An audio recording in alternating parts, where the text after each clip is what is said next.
Штрајкот во Фондот за здравство го блокираше здравствениот систем. Рецепти и упати има, но виси исплатата на породилното отсуство, боледувања, лекување во државата. Загрозени се и вработените во јавното и приватното здравство, зашто ако не се реши проблемот со платите во фондот, може да останат без плата, а болниците да останат без терапија. Граѓаните наидоа на затворени врати во подрачните служби на фондот и за најобична заверка на документи не успеа да завршат работа. Па дојдете како да ви кажам, нема да викаме. Па за тоа сме. Да. Дојдов да ја прифрлам кирката да ја осигурам на мене затоа што паркови зеленило каде што работи супругот ни платиле придонеси за втори месец и нема осигурување, меѓутоа идеме на контроли, на прегледи, нема осигурување детето.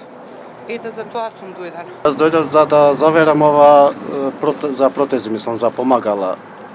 И што ви кажа од таму? Не, овие тука, мислам, овие обезбедувањето, вика не работиме, штрекуваме. Па идно, ние препорачани ни се овие. За колку време? Па во текот на, мислам, денеска утре ние чекаме одговор. Не знам што да ви кажам, државава, мислам дека поголем од ова сега кај што сме стигнати не може да биде. Страшна работа. Револтот кај вработените е огромен, алармираат од синдикатот на ФЗО. Тие тврдат дека штрајкот нема да престане, дури и по цена да не земат плата. Значи, сите шалтерски служби, освен за овие случаи што ги кажав, воопшто не работат. Тоа значи дека да не се мачат воопшто да доаѓаат за барање за рехабилитација, барање за ортопедски помагала, заверка на ортопедски помагала, значи барањата за надоместна породилно, барањата за надоместна исплата на боледувања, понатаму барањата за осигурување во странство за двојазичните образци, значи тоа е посебна исто категорија која што доаѓаат кај нас за осигурувањето за остранство и така натаму. Дополнително тоа е директниот контакт на подрачните служби што го имаат со сите нас како осигуреници, како граѓани. Од УПС апелираат да не се лаже јавноста дека ако се исплатат повисоки плати нема да има лекови за граѓаните, како што порачале од Министерството за финансии. Според председателот Дејановски, главен виновник за штрајкот во фондот е владата.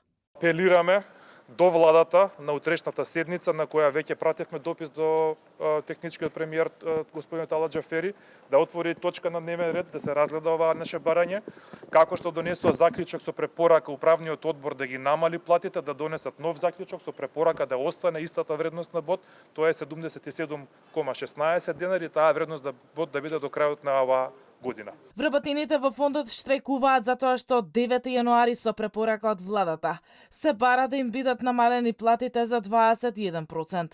Според синдикатот, со одлуката за намалување на платите ќе бидат засегнати повеќе од 830 вработени.